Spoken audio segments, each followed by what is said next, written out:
So remember what I said. 4 cards. Keep the number in your head. 1, 2, 3 and 4.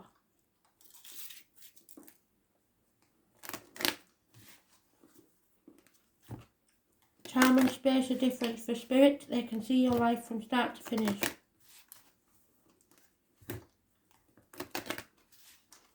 They receive your thoughts and bring them back to me now. So in effect, they're travelling back in time. Oh, concentrate on your deck. Pick a card. What can you lose?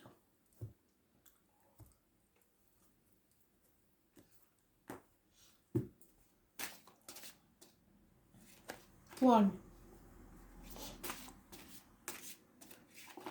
2, 3 and 4. Which was the first number that you thought of? Don't try and change it. If you change it, you're only going to mess it up. Think of the number that you thought of first.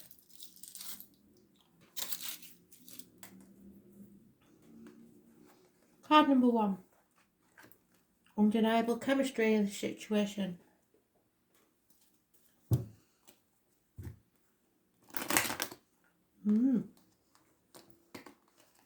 All a bit of a mess, though, isn't it?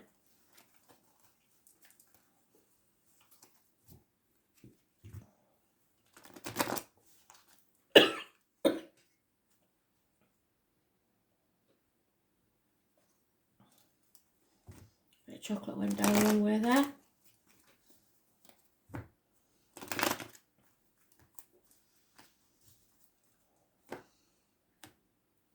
Something pulls you hard towards this person, or them towards you.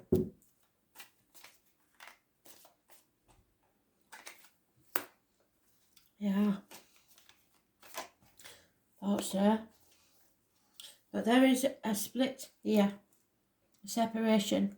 So if you're not careful, this may cause a separation between you and a partner or someone else and their partner. 7 years is mentioned. There may be a child involved. You're comparing yourself against other people. Comparison is not your friend.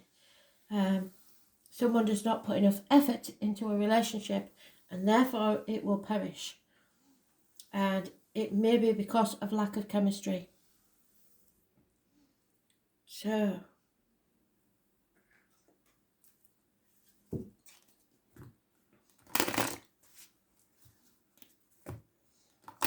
there's no blame when something like that happens. You can get it back, but it requires work and somebody doesn't want to put the effort in, to be honest.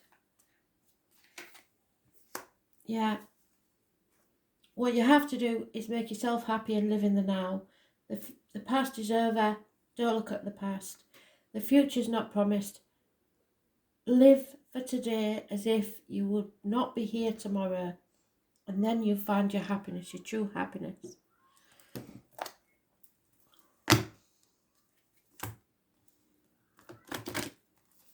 Always remember, your choices bring consequences.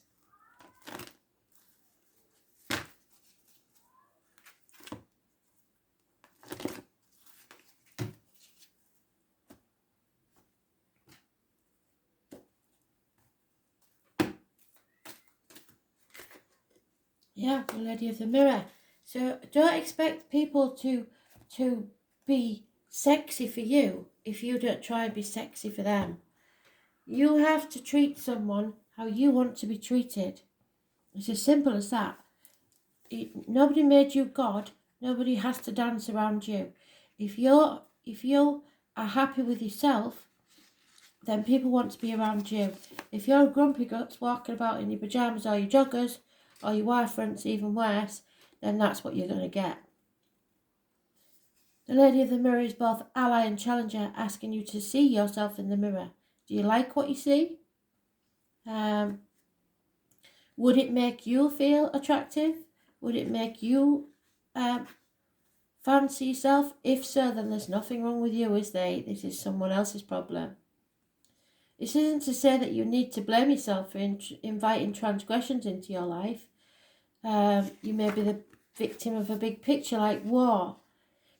That's a distorted interpretation of the law. Certain events are fated to test your faith. But you do have to find yourself within the web woven through your life.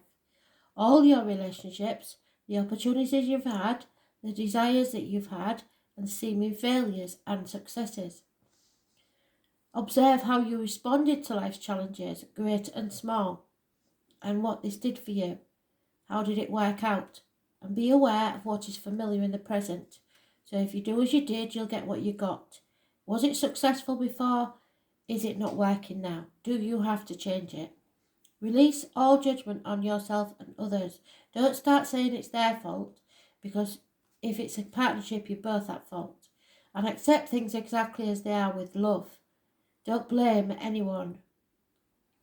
The Lady of the Mirror asked that honour every part of your story is essential for your highest unfolding. Can you see yourself as being exactly where you need to be on your path? If not, why not? Do you love what you see in the mirror? If not, change it. Can you perceive your part in this situation and the motives behind your current inquiry? So was you trying to be a bitch because you didn't get that new coat or that new car? Or what is it? If you aren't giving unconditionally, don't expect to get it back. You will find your answers in a thorough and honest self-appraisal of yourself. And I'm not saying you're to blame, but what I'm saying is it's up to you to demand from yourself the best life. And if you're letting people walk all over you, that's your fault. If you're walking all over people, that's your fault as well. You have a part to play in this. Card 2. There needs to be a very deep, honest, heart-to-heart conversation with someone for your love life to prosper. So there are words need speaking, and they have to be honest. There's no buggering about now. You have to say how you feel. So, good or bad, it needs to be spoken.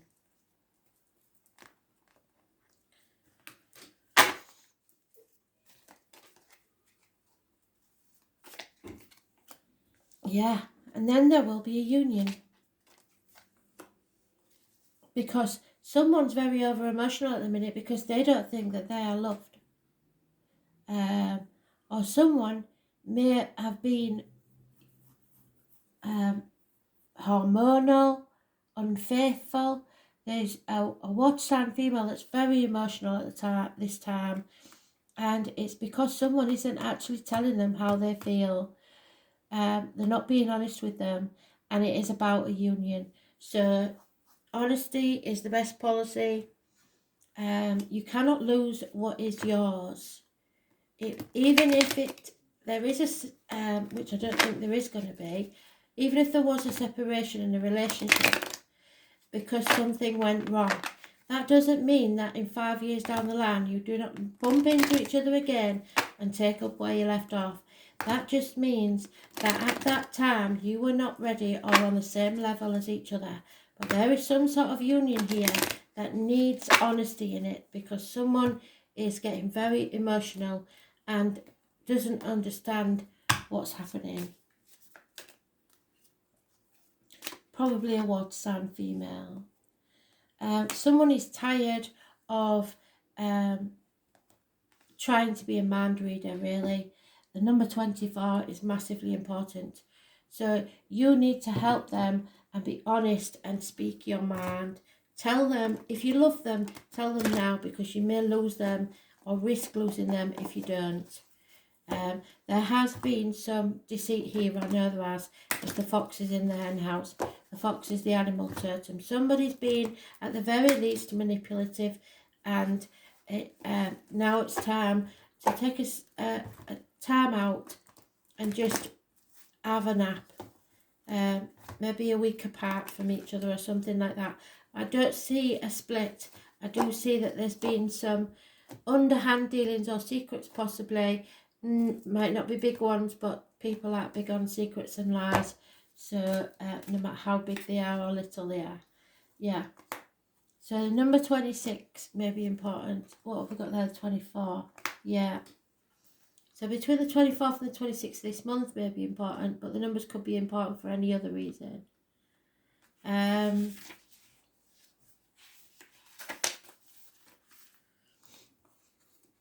The Rainbow Prince is telling you that you need to address how committed you are, yes, to this path. Have you been giving of yourself only as a means to control the situation? Yes, someone has.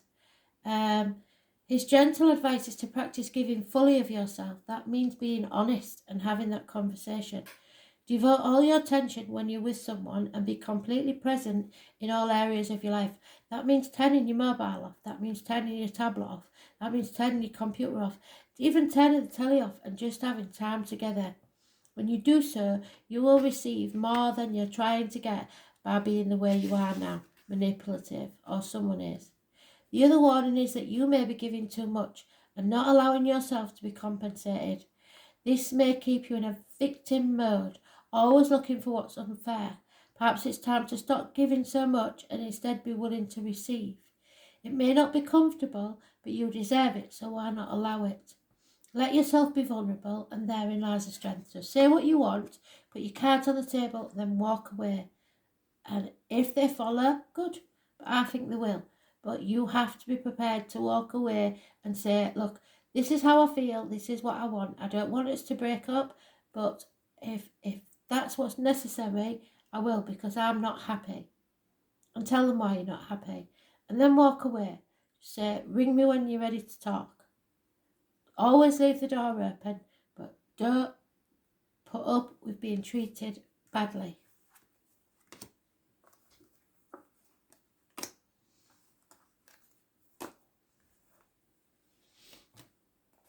Card 3. There is some sort of commitment needed here. Whether you'll get it or not is another thing. It may be a first date. It may be somebody getting engaged. It may be moving on to a new relationship because the old one wasn't working. But somewhere commitment is needed to a situation because your love life is ascending. That means it's got to keep growing or it will stagnate and die.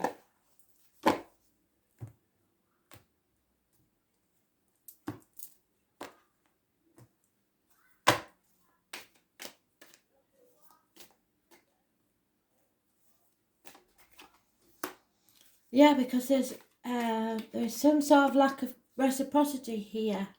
So again, we've got a similar message to before. Someone is not giving as much as they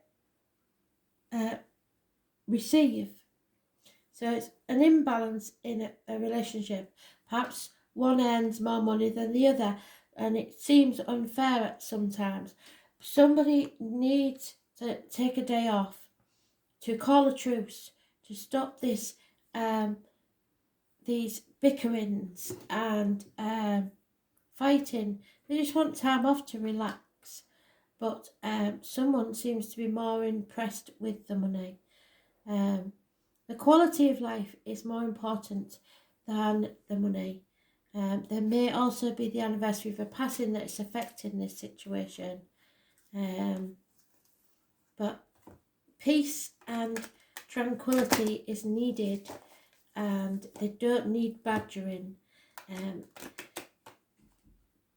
If you're not the same type of person and you're not money orientated, chances are this isn't going to work.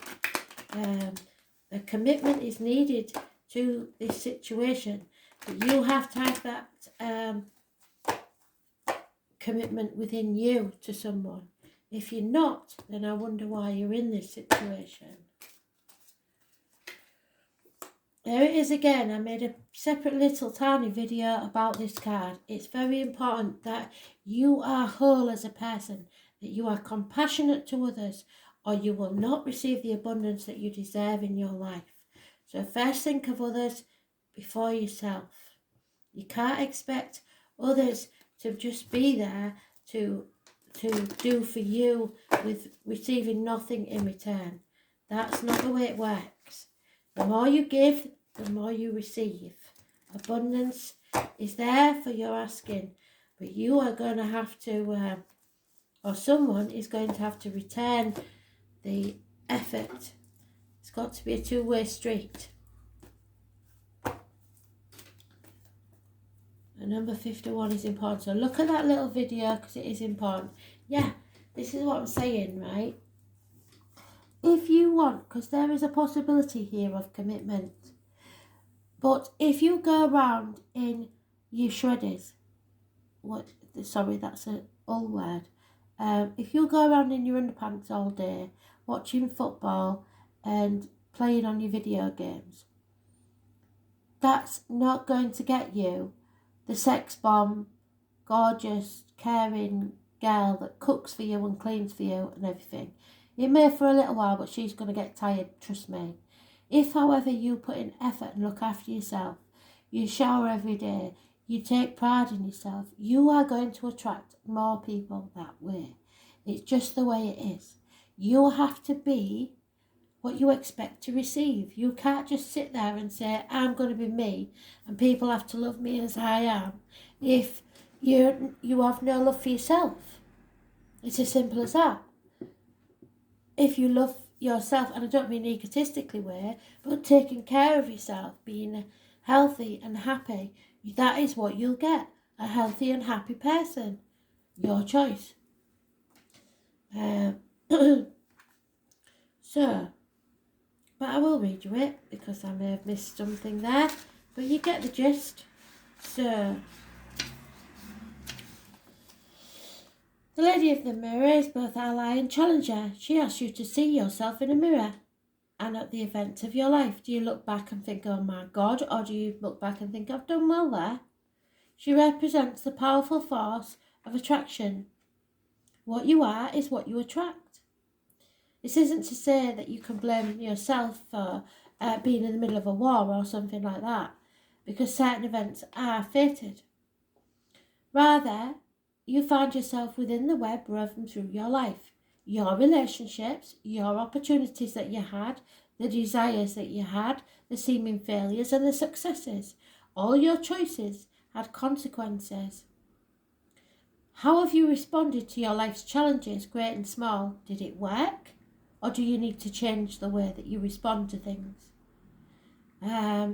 Release all judgment, because judgment's not meant to be yours, of yourself and others, and accept things exactly as they are with love. The Lady of the Mirror asks that you honour every part of your story as essential to making you grow. Can you see yourself as being exactly where you need to be? If not, why not? Do you love what you see in the mirror? If not, change it. And can you perceive your part in the reactions and the motives behind this current problem? If you look deep within, you will find the answers to all of this, but you have to be honest.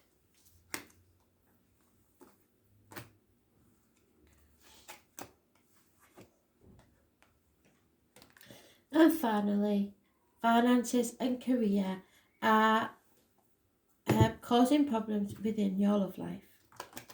Simple as that. Somebody may be a pauper and somebody may come from a posh family. Somebody may be having to work extra hours at work. It could be any number of things. The furlough especially can be important to this, but finances are definitely affecting your love life.